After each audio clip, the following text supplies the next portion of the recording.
नमस्कार दोस्तों, स्वागत है आपका हमारे YouTube चैनल महादेव योगी पर। आज के वीडियो में हम सीखेंगे कपालभाति। जानेंगे कपालभाति क्या है, किसे करनी चाहिए, किसे नहीं करनी चाहिए, कितनी मात्रा में करनी चाहिए, क्या है इसको करने का सही तरीका, कहाँ पर हो जाती है हम सबसे गलतियाँ। इन सब के बारे में डिटेल्स में जानकारी लेंगे। तो चलिए शुरू करते हैं। दोस्तों, कपालभाति जो है वह कोई प्राणायाम नहीं है, यह शुद्धि क्रिया है जो योग में षट कर्म के अंदर आती है। हालांकि बहुत सारे लोग कपालभाति को प्राणायाम समझते हैं, लेकिन यह एक शुद्धि क्रिया है। हमारे शरीर को सफाई करने के लिए 6 प्रकार की शुद्धि क्रियाएं बताई गई है, उसमें से एक है कपालभाति। भाति का मतलब होता है लोहार की धोंकनी। आपने पुरानी मूवीज में 90s की मूवीज में देखा होगा कि लोहार की दुकान पे एक भाती हुआ करती थी, जिसको ऐसे खींचते थे तो वो हवा को ऐसे बाहर सामने की तरफ फेंकती थी, जिससे लोहा गर्म किया जाता था। तो इस क्रिया में उसी प्रकार से हम अपनी सांस को बाहर की तरफ फेंकते हैं, इसलिए इसको कपालभाति नाम दिया गया है। इस एरिया की क्लीनिंग हो जाती है। ये मन मस्तिष्क को शुद्ध करने वाली क्रिया है। अगर हम कपालभाति के लाभ की बात करें, कपालभाति हमारे शरीर को डिटॉक्स करने के लिए सबसे बेस्ट शुद्धि क्रिया मानी जाती है। इस क्रिया के अभ्यास से रक्त शुद्ध हो जाता है, और रक्त जब शुद्ध हो जाता है तो स्किन से संबंधित समस्या भी दूर हो जाती है। जिन भी लोगों का खाया हुआ ठीक से पचता नहीं है, गैसेस बहुत ज़्यादा बन जाती है, कॉन्स्टिपेशन रहता है, वह व्यक्ति अगर कपालभाति का अभ्यास करते हैं तो इस क्रिया में आपके इंटेस्टाइन की मूवमेंट होती है।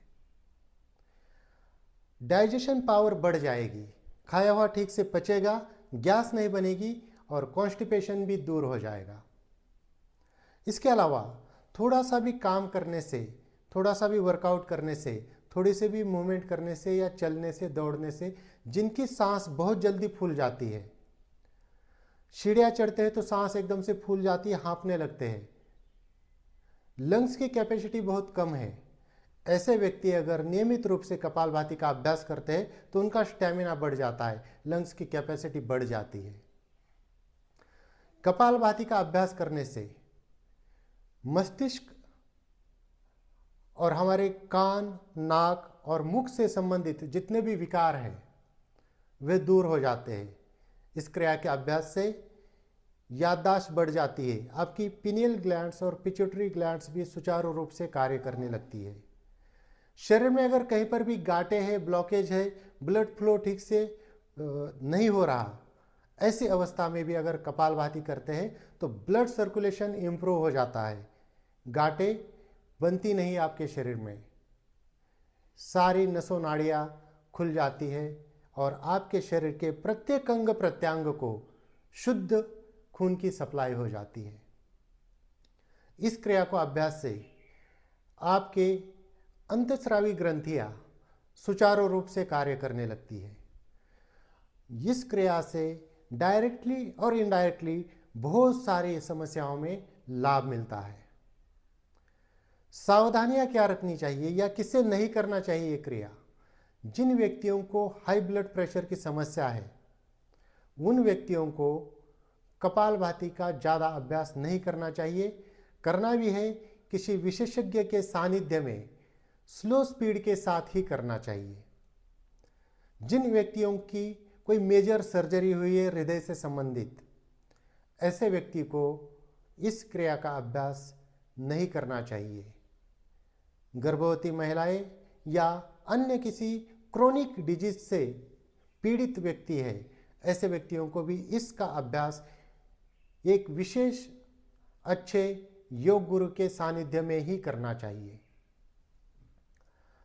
इस क्रिया को कम से कम आपको प्रतिदिन 5 मिनट तो करना ही चाहिए। इसके अलावा आप अपनी क्षमता के अनुसार, आवश्यकता के अनुसार, आपकी बीमारी के अनुसार 10 मिनट, 15 मिनट, यहाँ तक कि आधे घंटे तक भी कर सकते हैं। तो चलिए जानते हैं इसको करना किस प्रकार से है और कहाँ पर हम गलती कर बैठते हैं। इसको करने के लिए आपको योगा मैट पर दरी कंबल बिछाकर सुखासन, पद्मासन, सिद्धासन या वज्रासन में बैठ जाना है। आप चेयर के ऊपर भी इस प्रकार से बैठ सकते हैं। खाली पेट होना आवश्यक है। खाना खा के इस क्रिया को आपको बिल्कुल नहीं करना है। खाली पेट शांति से आराम से बैठ जाइए। ये एक ऐसी क्रिया है, इसमें आपकी आंखें खुली रहेगी तब भी चल जाएगा, और आंखें बंद रहती है तब भी ठीक है। अगर आप फोकस कर पाते हैं खुली आंखों से तो आंखें खुली रख के भी कर सकते हैं, और अगर आपका मन ज़्यादा भटकता है, आप इधर उधर ज़्यादा चला जाता है, तो आप आंखें बंद करके कर लीजिए। बिल्कुल सीधा बैठना है। इसमें जिस प्रकार से लोहार की दोगुनी होती है, सांस को एक झटके से बाहर की तरफ फेंका जाता है, अंदर की तरफ नहीं खींचा जाता। इसमें क्या होता है, सांस को आप एक झटके से बाहर तो फेंकते हैं, लेकिन जो अंदर आने की क्रिया है वो ऑटोमेटिकली हो जाएगी। पेट अपने आप सांस शरीर अंदर की तरफ ले लेगा। आपको बलपूर्वक सांस को अंदर की तरफ खींचने की आवश्यकता नहीं है, आपको सिर्फ सांस को बाहर की तरफ फेंकना है। कोई भी मुद्रा लगाकर आप आराम से बैठ जाइए। तो इसमें होगा क्या, इसमें गलती क्या करते हैं हम, जब सांस को छोड़ते हैं ना, तो पहले मैं करके दिखाता हूं कैसे करनी है आपको कपालभाति।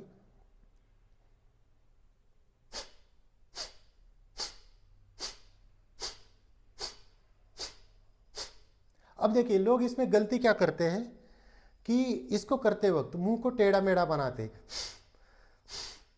या तो ऐसे करते, या फिर सांस को खींचते।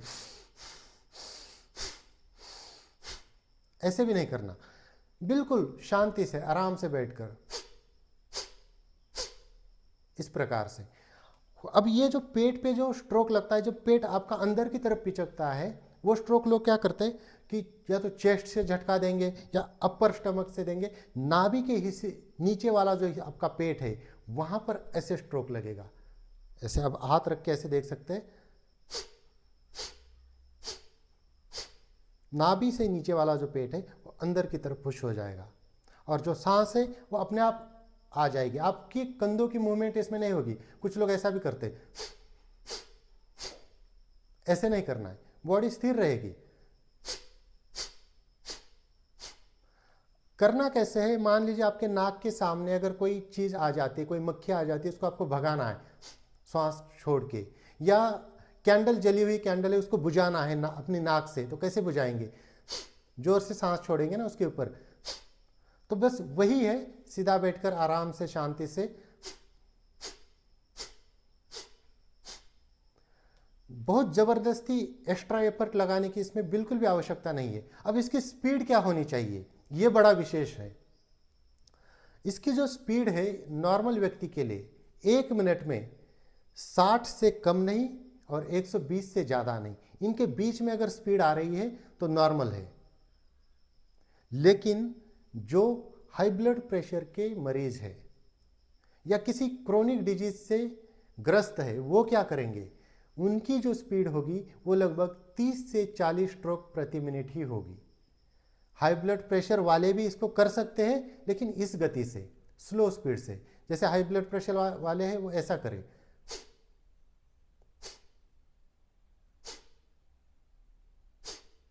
स्लो करें, और जिनको कोई प्रॉब्लम नहीं वो थोड़ा स्पीड से करें, या अन्य प्रॉब्लम है ब्लड प्रेशर के अलावा तो वो स्पीड से करें। 1 मिनट में अगर 60 से ऊपर आपकी काउंटिंग जा रही है और 120 से अगर नीचे आ रही है तो आप बिल्कुल परफेक्ट है, आप इतना आराम से आसानी से कर सकते।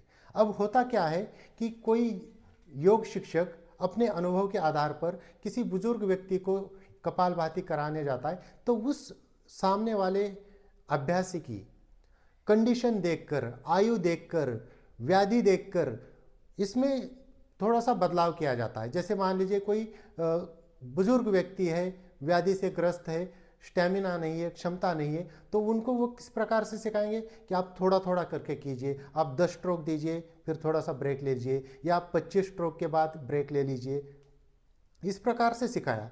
तो उन्होंने अगर किसी नौजवान को जाके बताया कि मुझे तो बोला है 10 स्ट्रोक के बाद रुकना चाहिए, 25 स्ट्रोक के बाद रुकना चाहिए, तो वो क्या करते, उनकी कॉपी उसने कर दी। लेकिन क्या सच में उसको उतना रुकने की आवश्यकता है? क्या वो कंटिन्यू 5 मिनट तक कपालभाति एक साथ नहीं कर सकता? अवश्य कर सकता है। इसलिए सबकी क्षमता अलग होती है, सबका स्टेमिना अलग होता है, सबकी ज़रूरत रिक्वायरमेंट भी अलग अलग होती है। तो आपको हमेशा अपनी आवश्यकता के अनुसार अपने को जो सूट करता है उतनी मात्रा में उसी प्रकार से अभ्यास करना चाहिए। ये नहीं कि एक की कॉपी करके दूसरा कर रहा है, दूसरे की कॉपी करके तीसरा, शायद वो उसको सूट ना करे। तो इसलिए कभी भी कोई भी चीज़ करने से पहले उस चीज़ को अच्छे से जांचिए, परखिए, समझिए, क्या वो चीज़ मेरे लिए, क्या वो अभ्यास मेरे लिए सही है, सही है तो कितनी मात्रा में सही है, कितनी मात्रा से ऊपर अगर मैं जाऊं तो मेरे लिए हानिकारक हो सकता है। हर एक चीज़ को अच्छे से जांच कर, टटोल कर उसके बाद उसको अपनाइए। तो दोस्तों, ये थी कुछ जानकारी कपालभाति के बारे में। इसी प्रकार से और जानकारी के लिए हमारे चैनल को सब्सक्राइब कीजिए, इस वीडियो को लाइक कीजिए, अपने दोस्तों के साथ शेयर कीजिए। स्वस्थ रहिए, मस्त रहिए। धन्यवाद।